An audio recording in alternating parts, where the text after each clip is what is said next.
Today we speak to an expert about how the online world is shaping young minds and what change to protect them in those spaces is needed. So good afternoon to Thendo, Netshivhungululu. Thank you so much for your time. Thank you so much for having me. Right.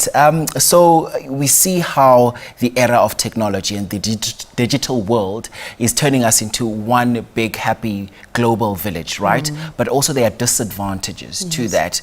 And I like that we're also now paying attention to mental health and what that also does to mental health. It can either help or assist or boost your mental health, or also it can also be a bad picture in its entirety. Talk to us about that. Sure. The digital landscape, like you said, is amazing because it does give us reach to the global network. But like you said, the disadvantage is that we are exposed to way more, right? And without the skills and the tools that you need to have in place to help you tend to that and cope with the pressures that come with that, you can find yourself in a place where you're feeling very isolated, even though you are in this big system and network, which is the internet.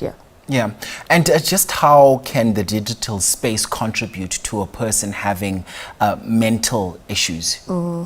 It contributes in a variety of ways. So you can, like I spoke about the exposure that you can have, it can give you pressures that you feel like maybe I cannot live up to certain standards, certain things, certain things that are put into place by the digital world. So it can affect you negatively if you do not know how to cope.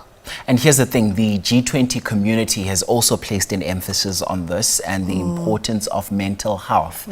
And I keep going back to this theme of mental health because I like that everybody's acknowledging that mental health is a thing and you need to take care of your mental well-being as a whole. Talk to me about the trends that you are seeing now in the line of work that you are doing, because I think if we take this and pair it up with what we're seeing happening now with young people, as well as general people, in fact, who are on social media, where sometimes you are exposed to content that is not really good for you. There's a lot of bad news that's peddled on social media. Talk to us about the trends and what you're seeing currently. What we're seeing currently coming out a lot is what we'd call like bullying, online bullying, right? If you're exposed to social media and you don't know how to navigate that world, you can find yourself where people are attacking you and diminishing that self-esteem, the way you view yourself, your self-concept, right? And what we found is that that has contributed highly to suicidal rates that we have going on in the country. So we need to, if we are going to expose people to something, I believe we also need to just train and educate and bring awareness on how we can help people cope with those things, right? I would say things like if you are in situations, you need to be able to normalize how you're feeling, okay? A beautiful thing that we can do is naming a feeling. So if I name what I'm feeling and I'm able to understand it, it'll be easier for me to manage those feelings that I'm having. And you know what I noticed on that social media front, you have some people come out and be depressed because they don't get enough likes on their posts. And actually that's the thing, and that's what we're seeing. And you know, this would also speak to the regulation aspect of things, to say that we need to be, you know, wired in such a way that we're able to deal with everything that comes with social media, because there's a good side and there's a bad side to it, and there also needs to be some sort of regulatory framework around everything that we see around social media. Just how are we faring in terms of that, but also when we take that and balance it off with some of the conversations on mental health and social media's contribution to mental well-being?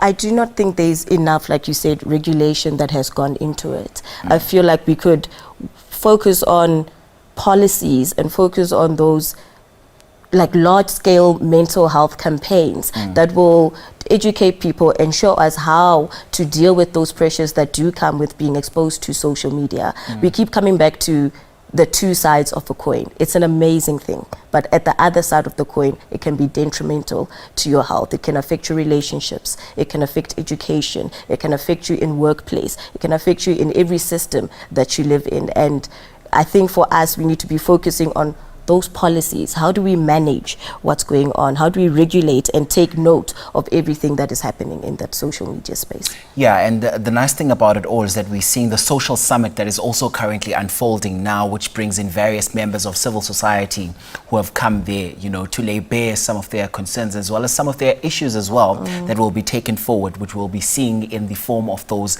declarations, right?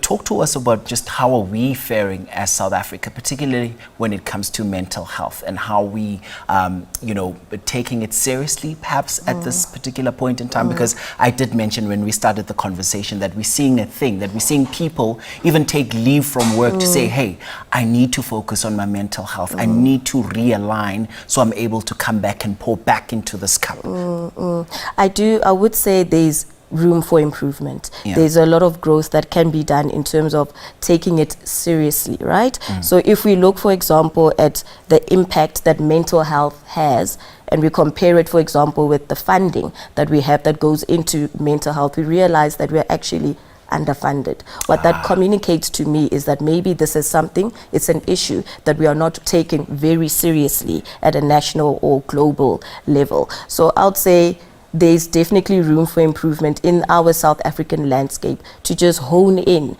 and assist, because we have seen that mental health, like you said, has a detrimental impact to productivity, to your well-being, to relationships, like I said. So if we focus on funding, right, we focus on those programs that I've mentioned before, I think it'll just shine a light on this issue that sometimes does take a backseat.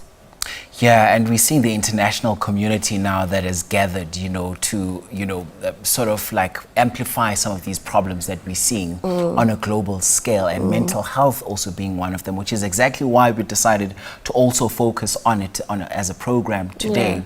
But also, now that you mentioned funding, we've seen how some medical aid schemes as well don't really recognize mental health as a thing, and they cannot even fund it. Sometimes when you know, knock on their doors to ask that can they cater for this condition, some of them don't cater for that. This also speaks to the policy front as well that needs to be relooked at. What would you say to that?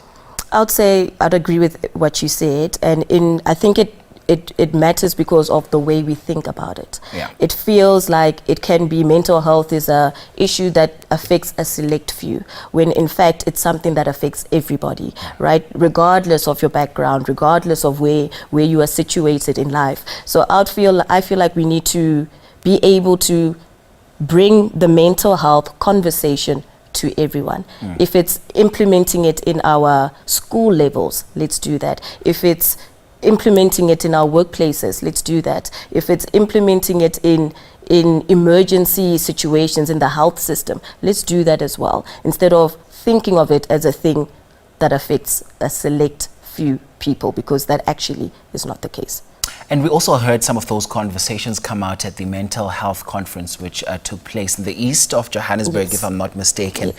We have those forums that are put in place where people come and hash out some of their concerns and talk about their, you know, lived experiences in a way. But are those enough? Because seemingly, although something is being done, but we come back to this point. These are conversations that we seemingly play and pause for the next year when we focus on Mental Health Awareness Month again. And this is something that we should be making somewhat of a 365-day effort, wouldn't you say? Correct. I'd agree that it does need to be an ongoing thing. It shouldn't be based on it's this month, therefore we're focusing on mental health. And the thing with mental health is if you neglect it, you will start to suffer. So the trend that I've seen is there becomes a focus on mental health, and then unfortunately, like I said, it becomes something that takes the back seat. But I would say these forums that we have, the conferences that we have are helpful, but there is, because it is starting a conversation, it's sparking a conversation and sparking a flame into flame, but at the same time it needs to be continuous. It needs to be ongoing. It needs to be something that is part of programs and is not something that we think about as an afterthought, right?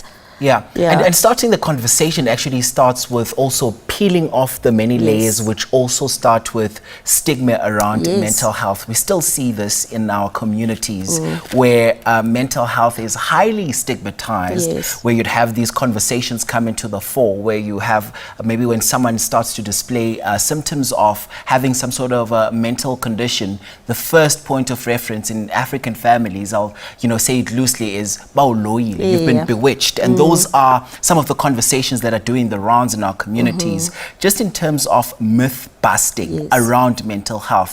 Clearly a lot still needs to be done with that. A lot does still need to be done, and like you said, we need to debunk many myths, right? And I think that will come from the conversations that we are having, even from a top level down, right? If we have leaders that are coming and having conversations about mental health openly, so using the correct language, using in a respectful way, that's what will remove the stigma, right? And it's also top down, but also in our immediate systems, in our immediate communities, we also need to be having those conversations as well. So men to men, women to women, parents to children, it should be a conversation that is being had continuously, constantly, all the time, but done in the correct way.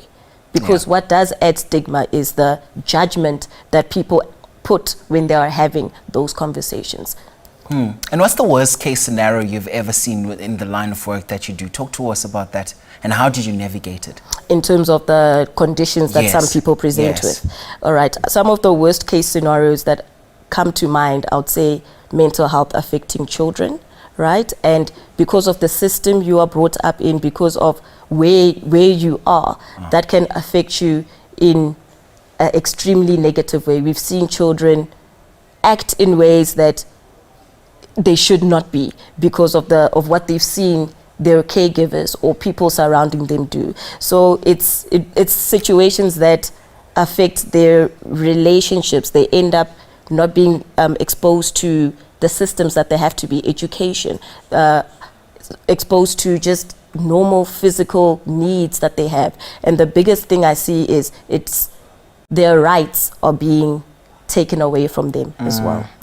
But do you get a sense that all of that is being addressed on such platforms as the G20, as well as with some of the events that we're seeing on the sidelines, such as on the social summit? Do you think all of those human rights violations around mental health are being addressed sufficiently so? I think they are being addressed, but I wouldn't say sufficiently so. I think there is still a lot of work that needs to be done, but conversations like this help with that, right? Shining a light like we're doing today helps with that, because people can realize that they are not alone. When you are going through something like mental health difficulties, people tend to become isolated when you should be doing the opposite. You should be seeking help. You should be leaning on communities. Like we said, South Africa, for example, is very community-based. We have many resources that, for example, churches or traditional healers or whatever it is that people use to find solace. If we can slip in mental health conversations in those areas as well, I think that's what will help also take it. And it starts with empowering those institutions, because they're essentially the ones who are the shining beacon of hope for most of our communities. Look, I wish we had more time to further unpack, but I must thank you so much for your time. That's Thendo Netshivhungululu, who joins us on the program today, and she's a counselor and a mental health advocate. Thank you so much for your time on the program. Thank you so much for having me.